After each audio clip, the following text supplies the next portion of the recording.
Welcome back to my channel, guys. It's time for another manga volume review. This is going to be on volume 2 of So What's Wrong with Getting Reborn as a Goblin. Now, this is the first volume was really good. Second volume, still good. I really enjoyed this one, and it kind of reminds me of the Slime series. It's a long name. That time I got turned into a slimer or something like that, which released a few years ago. It's still going, I think.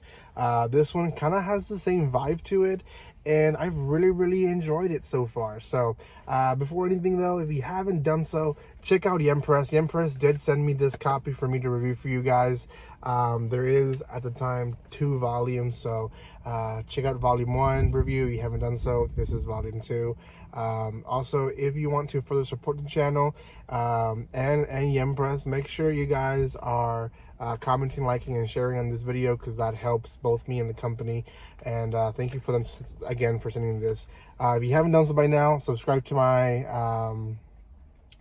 channel and check out my other reviews. I do have other stuff that I'm reviewing, so I'm excited for it. Okay, this story, let's talk about it.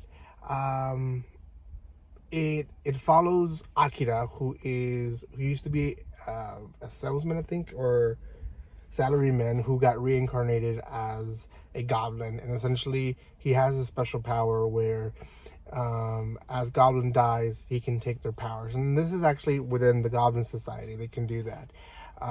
But he took in a power where he can live up to 80 years. The other thing to it is that goblins usually just live 1 week, so he becomes a threat to humans in this volume. Other thing is, there is a big dude, like almost a demon king of sorts. He dies and he takes his power as well, which is being able to control anyone who he defeats in battle. So story ends off with this girl Chloe finding him, who used to be the Demon Kings, or the Arc Find, I guess not. I almost said side piece, not side piece, like a right-hand person. And so now she wants to be his right-hand person. And various things happen in this volume, but essentially the main part in the beginning is hunters, humans are hunting her, and they end up almost trying to kill goblins. So he uses political talking to them, like, hey, please don't do this, etc., etc.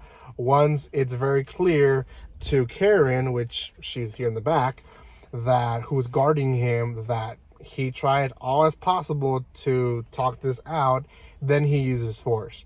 Now this obviously brings fear into the humans, because now there's a goblin who can take down not just any adventurers, very strong adventurers. So he works out a plan where they showcase Chloe as a young, sweet princess, and another goblin as like the shining knight in armor. And they parade these criminals through the streets, and essentially they fall in love with the bravery of the goblins. Now, in the side, the leader of the humans is still keeping an eye on him through Karen, and at some point even tries to kill him in this volume. But before getting to that, he learns quite a bit of stuff. And there's the series itself, the reason I compared to the Slime story, he's building this community of goblins that are better from the generation before. So one thing that helps him build even further is that he learns how to combine 2 of the same attributes and making it into a new attribute that is stronger. And he does that quite a bit in the middle of the series. And then from there, it becomes a story, or at least the last third of the volume, it becomes a story of Karen and him. Karen tries to kill him, and she realizes that she can't. And the goblin, eventually, he puts 1 and 1 together. He knows it's not Karen herself, but Karen being commanded by her leader. So he goes and confronts the leader, says, hey, what the heck? Are they, you guys trying to kill me? Like, I'm showing you my hands, and I know what you're thinking, and why you fear, and it's an understandable fear. So they do come in another agreement again, to essentially let him live and let him further continue his community. Now, there is at one point a story of why goblins, like, they realized goblins were a threat, and they went and almost killed them all off.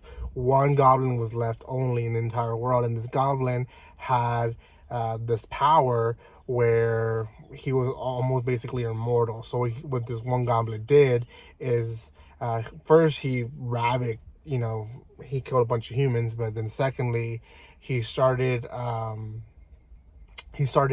dividing himself, and his powers divided amongst other goblins, who became, it became just a community that grew more and more in goblins. So we do get a background story from the goblins and how they worked and all that. So the way he convinces the leader at the end is that he shows them a new healing power that he has, and essentially it's one of those evolved powers. Like, now I can heal someone who's about to die.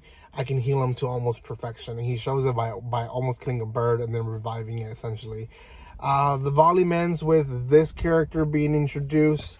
He looks a little sneaky, so I don't know much about him, but other than he's the one that defeated the Archfiend. So yeah, he's definitely an adventurer, definitely dangerous in his own way, but I think Akira is going to make friends out of him more than anything. So yeah, that is in a nutshell volume 2.